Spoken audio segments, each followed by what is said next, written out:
RCB ম্যাচে খেলবেন তো হার্দিক, বড় আপডেটে চমকে গেল ভক্তরা।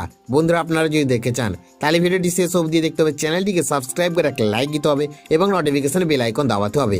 রবিবার আইপিএলের ডাবল হেডার দ্বিতীয় ম্যাচে মুখোমুখি হতে চলেছে মুম্বাই ইন্ডিয়ান্স এবং রয়্যাল চ্যালেঞ্জার্স বেঙ্গালুরু। রায়পুরে আয়োজিত এই হাই ভোল্টেজ ম্যাচে আগে সবচেয়ে বড় প্রশ্ন, মুম্বাইয়ের অধিনায়ক হার্দিক পান্ডিয়া আদৌ খেলবেন তো? গত ম্যাচে লখনৌ সুপার জায়ান্টের বিরুদ্ধে মুম্বাইয়ের প্রথম একাদশে দেখা যায়নি হার্দিককে।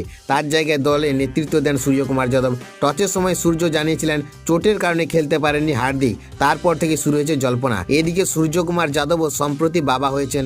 তার স্ত্রী দেবিশা শেট্টি কন্যা সন্তানের জন্ম দিয়েছেন। ফলে আরসিবির বিরুদ্ধে সূর্য খেলবে কিনা তা নিয়েও তৈরি হচ্ছে ধোঁয়াশা। তবে এবার সেই জল্পনা ইতি টানল মুম্বাই শিবির। ম্যাচের আগে সাংবাদিক বৈঠকে দলের এক মুখপাত্র জানান, হার্দিকের চোট এখনো পর্যবেক্ষণে রয়েছে, তার ফিটনেস নিয়ে নিয়মিত আপডেট দেওয়া হবে। তবে সূর্যকুমার যাদব নিশ্চিতভাবে দলের সঙ্গে যোগ দিচ্ছেন এবং ম্যাচ খেলবেন। অর্থাৎ বেঙ্গালুরুর বিরুদ্ধে সূর্যের খেলা প্রায় নিশ্চিত হলেও হার্দিকের মাঠে নামা এখন অনিশ্চিত। ফলে মুম্বাই ইন্ডিয়ান্সের প্রথম একাদশ কি পরিবর্তন আসে এখন সেটাই দেখার অপেক্ষা।